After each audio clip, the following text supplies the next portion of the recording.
Hi, how you doing? I'm doing pretty well today. It looks like you might be just the tiniest bit tired. You sweep your hair like that sometimes when you are. What do you think? Yeah, I stayed up late last night working on one of those old Game Boys. So, Oh, yeah, I remember that you do that pretty frequently. What were you working on? well, it was a Game Boy Pocket that I had bought and shipped in from Japan, and it just wasn't working. So I spent most of the night trying to diagnose whatever the issue was, trying to get it to turn back on. So, Gotcha. So you were up really late. It sounds like it might have been a little bit frustrating for you. Is that how you feel? yeah, I mean, anytime you work on something and spend more time than you think that it deserves to be worked on, it can be frustrating. So. For sure. And what actually ended up being the problem? It ended up being a fuse that needed to be replaced. So generally, with the Game Boys, you normally find that they're a power button issue where you just need to resolder and power switch Mm. back onto the board. But when it's not that, it takes a lot longer to figure out why the board itself isn't working. So after a few hours, I was able to figure out that the one of the fuses that's in the board wasn't actually working. Oh, okay. So it was just that one fuse that was causing the whole Yeah. problem. Yep. Okay. Yeah, and I'm sure you're aware, I maybe don't know as much about this kind of Okay. electronic as you do.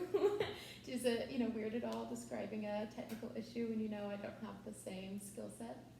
It depends. Generally, not with something like this, simply because it's a pretty simple thing that can be put into words that most people would probably understand. With some other pieces of stuff that I fixed, and yeah, it might be more difficult to describe it simply because it's far beyond just casual comprehension. But a Game Boy itself isn't that complex. Most people still have a general idea about how technology works, so it doesn't make it too tough. Gotcha. Yeah, that makes sense. You feel like it's still approachable, even with my, different knowledge than yours. And since it was just that one fuse, how did you end up being able to fix it? Well, generally what you do is the fuses are replaceable. Yeah.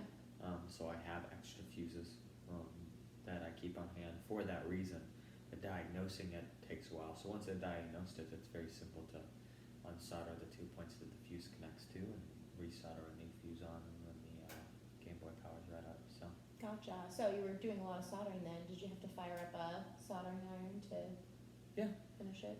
yeah. I mean, the soldering iron I generally keep on all the time. Most of the whenever you're trying to fix any sort of electronic tech like that, most of the time you do have to solder. Mm-hmm. And a lot of times fixing it is just resoldering points that have already been soldered.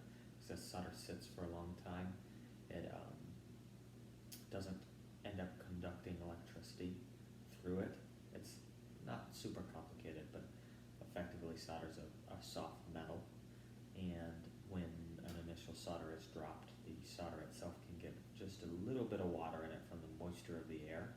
Eventually, over time, that water will oxidize inside the solder against the surface of the solder, and that is enough to prevent the solder from actually running an electrical current through. It takes a good number of years, and to fix it, you would literally just need to reheat it with a soldering iron and let it cool again, and then it'll be fine.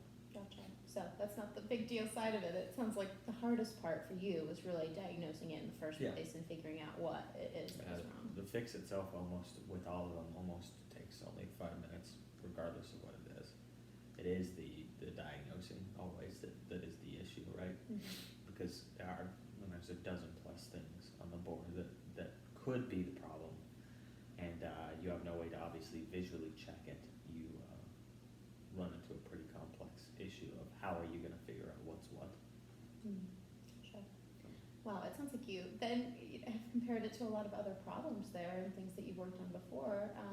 What is this common in terms of fixes that you've done? Yeah, I mean, it's relatively common. Anytime you're using any sort of electronic, a fuse system is pretty necessary, right? It prevents the board from receiving an excessive charge of electricity, that'll trip something and actually destroy something. And when you see these old systems, right, where you're talking about tech that's made in the 80s, batteries weren't as good, so batteries generally could cause problems. So anything around that time period, you do have to check fuses. It isn't generally my go-to to check them first, right, because a fuse will never go bad unless something actually